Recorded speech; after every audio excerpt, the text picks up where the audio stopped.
Yes Gopal Reddy గారు. Sir నమస్తే sir. Yes Jaganmohan Reddy గారు నిన్న పత్రికా సమావేశంలో చాలా అంశాలు ఆయన ప్రస్తావన తీసుకొచ్చారు. ఆంధ్రప్రదేశ్ రాష్ట్రంలో రూల్ ఆఫ్ లా లేదు, రూల్ ఆఫ్ ఫియర్ ఉంది అనేటటువంటి అంశాన్ని ప్రధానంగా ఎత్తి చూపారు. ఎట్లా కన్క్లూజన్కి వచ్చారు ఈ అంశానికి? అంటే జస్ట్ మన కృష్ణాంజనేయులు గారు పెద్దలు ఆయన చెప్పినట్టు, ఆయన ఆంధ్రప్రదేశ్ లో 2024లో జగన్మోహన్ రెడ్డి గారు ఎందుకు ఓడిపోయారు, ఎందుకు పక్కన కూర్చొని పెట్టారు, ఓన్లీ బట్టన్లే ఒత్తినాను, ఒత్తితే గెలవదు అని చాలా స్పష్టంగా చెప్పారు సార్. అంతకన్నా బట్టలు ఎక్కువ ఒత్తుతాము, ఎంతగా ప్రజలతో ఒత్తుతామని చంద్రబాబు నాయుడు గారు, తర్వాత పవన్ కళ్యాణ్ వాళ్ళకన్నా ఎక్కువ ఒత్తుతామని చెప్పి వచ్చారు అధికారంలోకి. మేము ఒత్తమని చెప్పారు, ఆ డైరెక్ట్ వాళ్ళకు బెనిఫిట్ పొందేది ఆ బట్టలు మేము కూడా ఒత్తుతాము, వాళ్ళకన్నా బలంగా ఒత్తుతామని చెప్పి అబద్ధాలు చెప్పి వచ్చిన వాళ్ళే. కాబట్టి అది కూడా వాళ్ళ పెద్దలు గమనించాలా. 2024లో మేమెందుకు ఓడిపోయినట్టు 2019లో వాళ్ళు ఎందుకు ఓడిపోయినారు కూడా కృష్ణాంజలి గారు చెప్పాలి. అక్కడ అభివృద్ధి అద్భుతంగా ఉంటే మరి మాకెందుకు అవకాశం ఇచ్చారు కూడా చెప్పాలా. ఎందుకంటే ఒక తీసుకున్నప్పుడు వైఎస్ఆర్సీపీ ఎందుకు ఓడిపోయింది చెప్పాలా, 2019లో టీడీపీ ఎందుకు ఓడిపోయింది కూడా చెప్పాలా. ఇంకా ఆడికి వదిలేద్దాం మా సబ్జెక్టు. ఇంకోటి మీరు అడిగారు కదా శాంతి భద్రతలు ఎలా ఉంది అంటే నేను కొన్ని మర్చిపోయినట్టు చెప్తాను సార్. ఎందుకంటే తిరుపతిలో గెలుస్తానే ఫస్ట్ తుడాఫీస్ మీద పడ్డారు. తుడాఫీస్ మీద బట్టి వైఎస్ఆర్ భవన్ అని ఉంటే ఎన్టీఆర్ భవన్ అని ముందు పీకేశారు.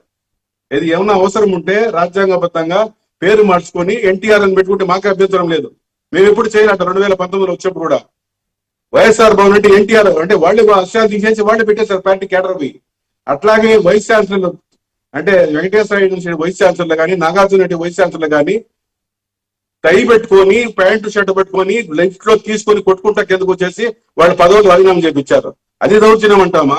లేకపోతే చాలా విషయాల్లో అంటే ఇంకా ప్రమాణ స్వీకారం చేయకుందే చంద్రబాబు నాయుడు గారు ప్రమాణ స్వీకారం చేయకముందే అనేక విధ్వంసాలు దాడులు చేశారు. ఈ రోజుకి ఇప్పటికిప్పటికి కూడా ఎక్కడైనా పోలీస్ స్టేషన్ పోతే మా పైన దాడులు జరిగితే కేసు రిజిస్టర్ చేసే అవకాశాలే లేవు. దీనికి 3 కారణాలు, నేను 2-3 కారణాలు చెప్తా. ప్రభుత్వాధినేతలు, రాజ్యాంగ పదవుల్లో ఉన్నవాళ్ళు, రాజ్యాంగం పైన ప్రమాణం చేసిన వాళ్ళు, వాడు మాట్లాడే తీరు ఎలా ఉండాలి? ఉదాహరణకు పవన్ కళ్యాణ్ గారు మాట్లాడతారు. పవన్ కళ్యాణ్ గారు ఏం మాట్లాడుతున్నారు? తొక్కి నారదీస్తా వైసీపీ కొడకల్లారా, నేను ఇంతవరకు గమ్మునున్నాను, ఇంకా నేను కను తెలిసి మీరు బతకరు అనే విధంగా బెదిరింపు తోడుతో మమ్మల్ని మాట్లాడుతున్నాడు. అంటే వాళ్ళు ఎట్ట మాట్లాడితే పోలీసు ఆఫీసర్ తదనుగుణంగానే చర్య తీసుకుంటారు. ఈ చంద్రబాబు నాయుడు గారు అయితే అయ్యా అది గుణపం పార్టీ లేకపోతే గొడ్డల పార్టీ అని తప్ప నేను ఇది చేశాను, వైఎస్ఆర్సీపీ కన్నా మేలుగా ఈ పథకాలు ఇచ్చాను, ఈ విధంగా పరిపాలన చేసుకునే అవకాశమే లేదు. ఎంతసేపు రెచ్చగొట్టే విధానము ఇదిగా ఉంటుంది.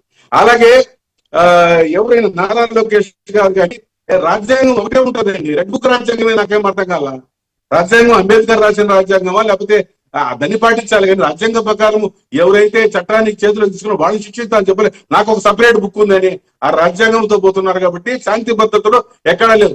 ఏమండి అంబటి రాంబాబు ఇంటి మీద సాయంత్రం 4 గంటల నుంచి రాత్రి 9 గంటల వరకు పెట్రోల్ బాంబులు వేసి దహనకాండ ఎమ్మెల్యే సమక్షంలో చేస్తా ఉంటే ఇంకా రాజ్యాంగం మన రాష్ట్రంలో శాంతి భద్రతలు ఉన్నాయా లేవా అనే దానికి ఒక మచ్చుకైన కారణం. అది కూడా చెప్పాలి పెద్దలు. అలాగే విజయవాడలో నడి రోడ్లో 2 యువకులు తార్ వెహికల్స్ లో ఒకరికొకరు గుద్దుని ఒక మహిళ వాళ్ళిద్దరి మధ్య ఉండాలని అంటే అంత బీగానక అంశాలు అంటే అందరూ భయపడిపోయారు దోమబేళ్ళంతా. ఏ విధంగా చేస్తా అంటే లా అండ్ ఆర్డర్ ఉందా లేదా అనేది మనము గమనించాలా. అంటే ఇప్పుడు సోషల్ మీడియాలో భావ ప్రకటన స్వేచ్ఛ తీసుకుంటే సుప్రీంకోర్టు ఉత్తర్వు ప్రకారం మనం స్టేషన్ మీద పంపించాలంటే ప్రతి ఒక్కరిని కట్టడాలు ఏమన్నా ప్రభుత్వ వ్యతిరేకంగా నిరసన తెలిపారు అంటే ప్రజా వ్యతిరేక నిర్ణయాలకు మేము మాట్లాడితే గళం విప్పితే ఇమీడియట్ గా పోలీస్ స్టేషన్లో కేసులు నమోదు కావడం. అంటే ఎవరైనా వైఎస్ఆర్సీపీ ఎవరు కేసులు పెట్టే తీసుకునే స్థాయిలో ఈరోజు పోలీస్ స్టేషన్లు లేవు. నేను పోలీసు వాళ్ళు కూడా అన్ను, రాజు యథారాజా తదా రాజు ఎలా ఉన్నారో వాళ్ళ లైన్ ఎలా తీసుకుంటున్నారో ఆ లైన్ ప్రకారమే ఈ పోలీసు వాళ్ళు కానీ మంటారు కానీ మనము పోలీసు వాళ్ళు డైరెక్ట్ గా పోయి మా పైన వాళ్ళకేమి ఉండదు వ్యతిరేకత. రాజ్య హింస కొన్నిసార్లు అయితే విశేషం సార్.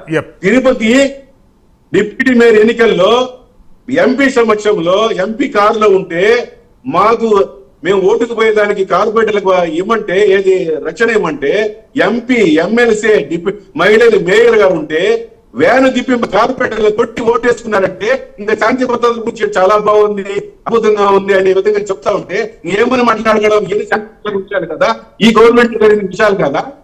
ఎప్పుడు ఎస్ గోపాలరెడ్డి గారు మళ్ళీ వస్తానండి. అనుకోండి. ఒక్కసారి విజయభాస్కర్ గారు తీసుకుంటారా? విజయభాస్కర్ గారు రాష్ట్రంలో ఏం చెప్పండి చెప్పండి బాగున్నారా? Yes doing good sir. Sir ఎలా అంటే జగన్మోహన్ రెడ్డి గారు రూల్ ఆఫ్ లా నడవడం లేదు, రూల్ ఆఫ్ ఫియర్ నడుస్తుంది